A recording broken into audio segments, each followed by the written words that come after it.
नाशिक दिंडोरी लोकसभा मतदारसंघातील माघारीचा आज शेवटचा दिवस होता।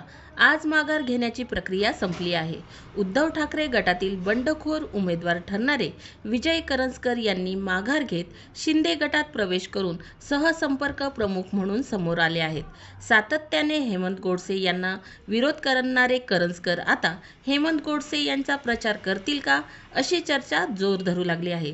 तर दिंडोरी लोकसभा मतदारसंघात हरिश्चंद्र चव्हाण, जे.पी. गावित यांनी माघार घेत सरळ महाविकास आघाडीला मदत होईल, अशी चर्चा दिंडोरी मतदारसंघात सुरू झाली आहे।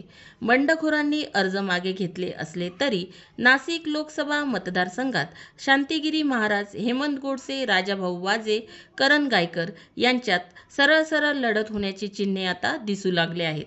वंचित बहुजन आघाडीचे करण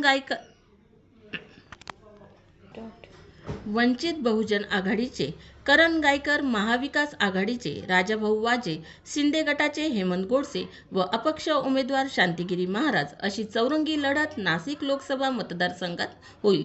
शांतिगिरी महाराज यांना बाबाजी भक्त परिवार यांची साथ मिळाली तर शांतिगिरी महाराज यांच्या मतदानाचा टक्का वाढेल, तर वंचित बहुजन आघाडीचे उमेदवार करण गायकर यांना मुस्लिम दलित मतदारसंघाची मदत झाली तर वंचित बहुजन आघाडीचे उमेदवार करण गायकर यांच्या मतदानाचा टक्का वाढेल।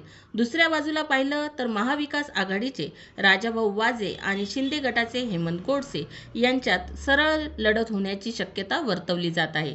सिन्नर, इगतपुरी, त्र्यंबकेश्वर व नाशिक ग्रामीण या भागात राजाभाऊ यांचा प्रभाव असला तरी हेमंत गोडसे गेल्या 10 वर्षापासून खासदार राहिल्यामुळे या भागात हेमंत गोडसे यांचा देखील प्रभाव जाणवतो। नाशिक शहराची परिस्थिती पाहिली तर संमिश्र आहे। महाविकास आघाडीचे राजाभाऊ वाजे नाशिक लोकसभा मतदारसंघातील घराघरापर्यंत पोहोचले असून त्यांच्या प्रचाराने आता वेग धरला आहे, तर हेमंत गोडसे मतदारांपर्यंत कधी पोहोचतील यामुळे शिंदे गटाचे उमेदवार हेमंत गोडसे यांची डोकेदुखी वाढली आहे। तर दिंडोरी लोकसभा मतदारसंघात भाजपच्या विद्यमान मंत्री भारती पवार व महाविकास आघाडीचे भास्कर भगरे यांचा शिक्षकी पेशा आहे। हे भारती पवारला सरस ठरतील की काय, असा प्रश्न उभा राहिला आहे। दिंडोरी मतदारसंघातील निवडणूक ही लक्षवेधी ठरणार असून या मतदारसंघात भारती पवार व भास्कर भगरे यांच्यात सरळ लढत होण्याची शक्यता आहे।